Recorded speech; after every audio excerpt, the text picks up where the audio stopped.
don't have to worry about being part of a mass murder somewhere. Thank you. Now, I get the feeling I don't want to judge what your personal opinions are by any means. I just want to tell you mine. And before I do, I'll tell you that one of the great quotes of former Mayor Ed Koch was, "If you agree with me 9 times out of 12, vote for me. If you agree with me 12 times out of 12, see a psychiatrist." There may be a lot of issues that we can agree upon. I personally believe, and there are people who strongly disagree with me, I believe that the best thing to do when you have a bad guy with a gun is for a good guy with a gun. And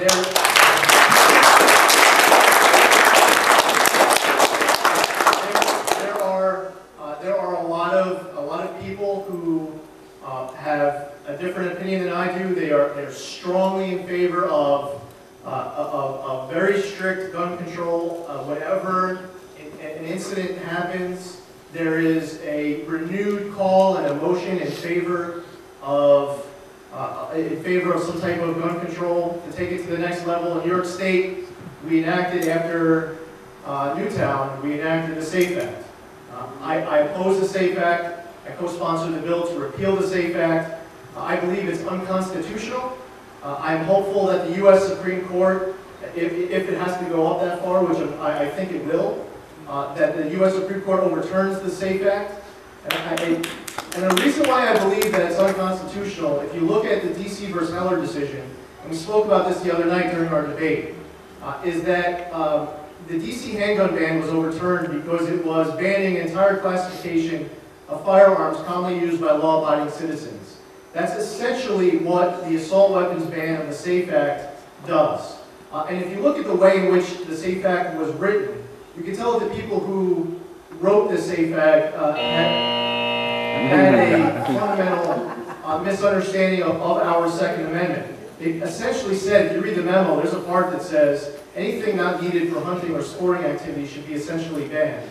I could go a lot further and deeper on this, but I have some very strong opinions that, and to your question about other stuff that we can do, I believe that there are mental health, very real mental health concerns. You have individuals gaining access to firearms who shouldn't because the firearms are not secured by the owner. So I have some, certainly very open-minded to certain proposals, but I do not believe that we should enact strict laws that are only going to be followed by law-abiding citizens that only give more of an unfair advantage to criminals. When we send you to Washington, not if, are you willing to stand up against Republican leadership if they don't stand for what you believe in? Absolutely. There have been. We didn't hear the question. Oh, the question was with regards to when you disagree with Republican leadership, do you have the courage to stand up against them? Is that right? Yeah. Okay. So there have been. The last question we're asking about the SAFE Act.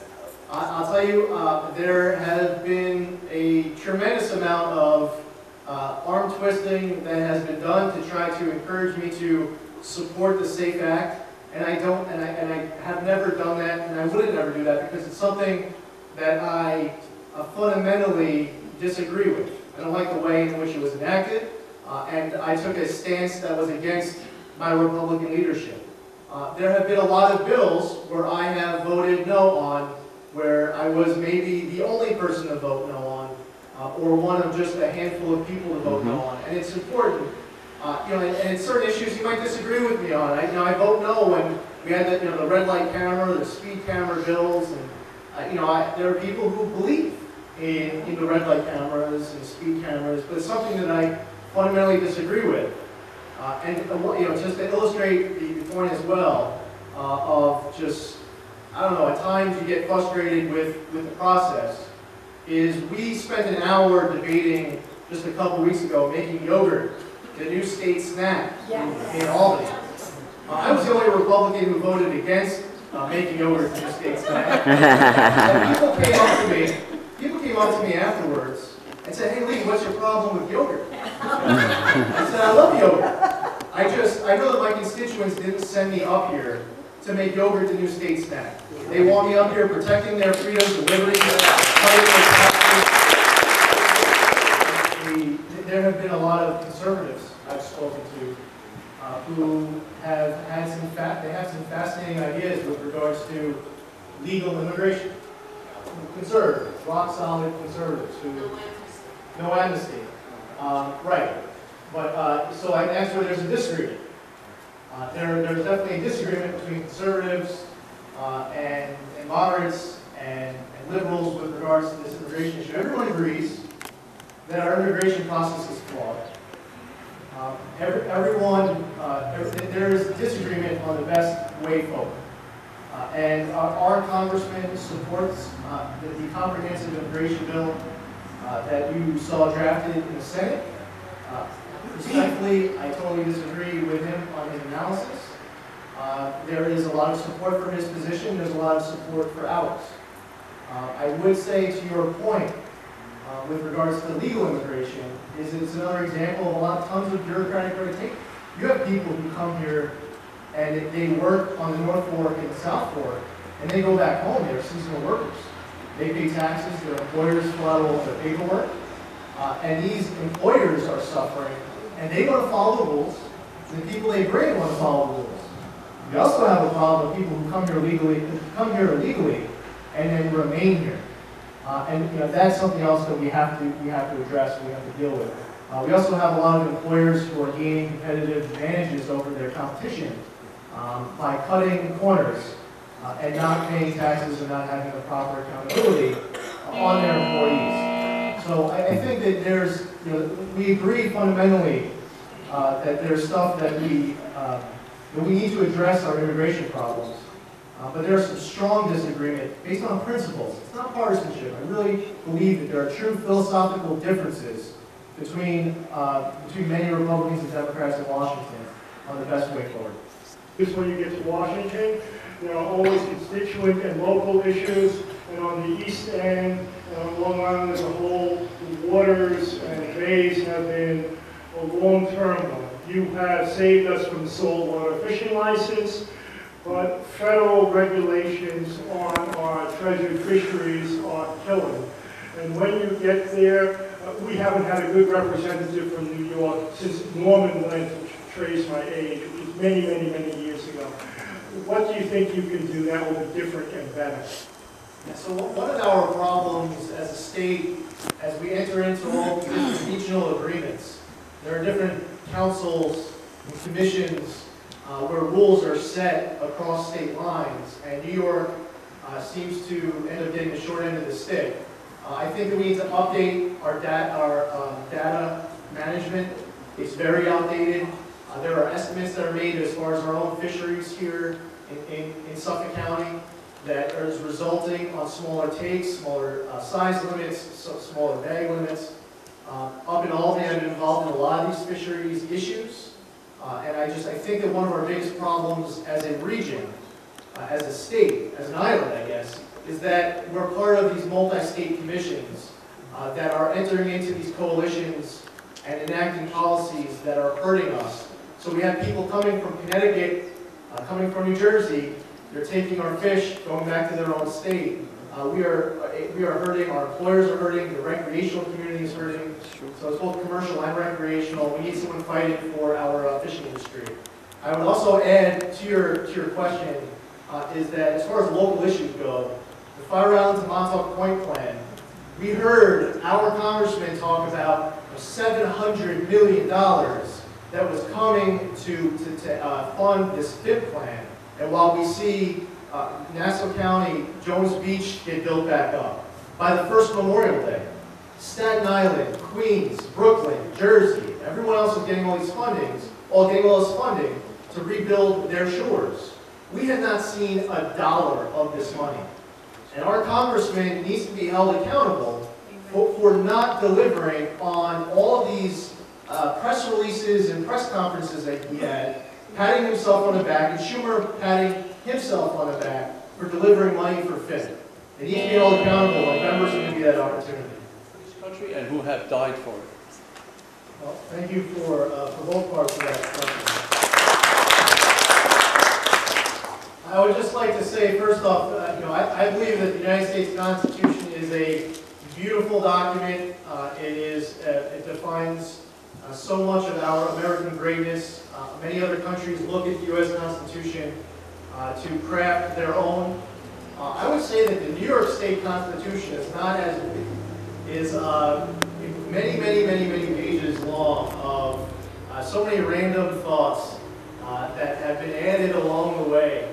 The New York State Constitution, I remember in law school reading different state constitutions, and the New York Constitution was a little bit more complex than I think it needed to be.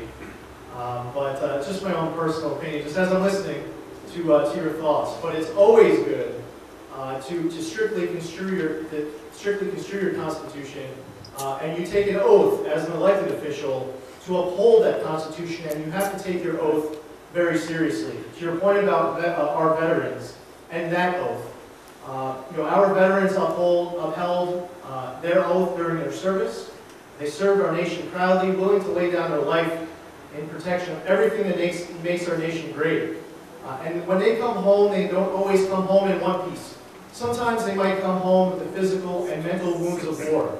Our Veterans Affairs Department right now today has had a director who's been there for several years, who I believe the time has come, even though I have so much respect for his military service, it's time for new leadership at the VA. I believe that there are people giving him bad advice. It's time for the VA to really move forward into the 21st century. They have not updated their technology, so we have hundreds of thousands of disability claims because the VA has refused to switch over from paper to computers.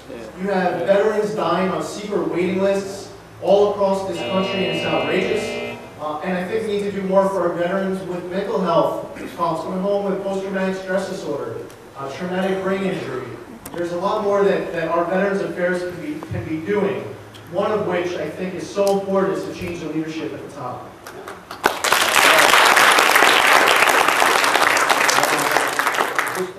Thank you.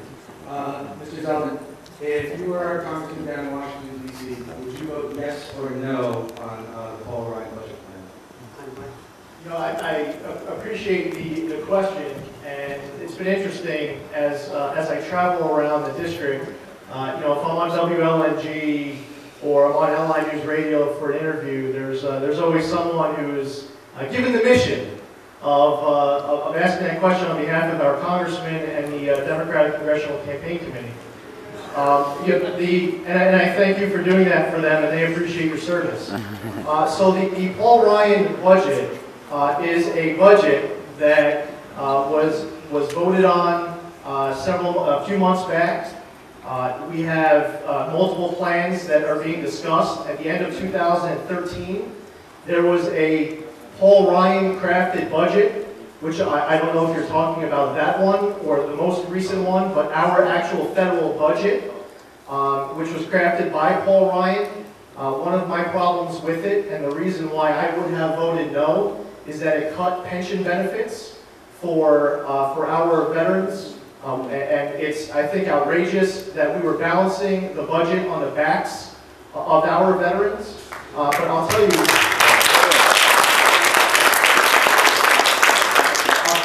I'm going to use this opportunity, and you can go back and please tell the congressman this is my message, is that I look forward to our debate where the question gets asked, what is your plan to put our nation on a path to fiscal responsibility?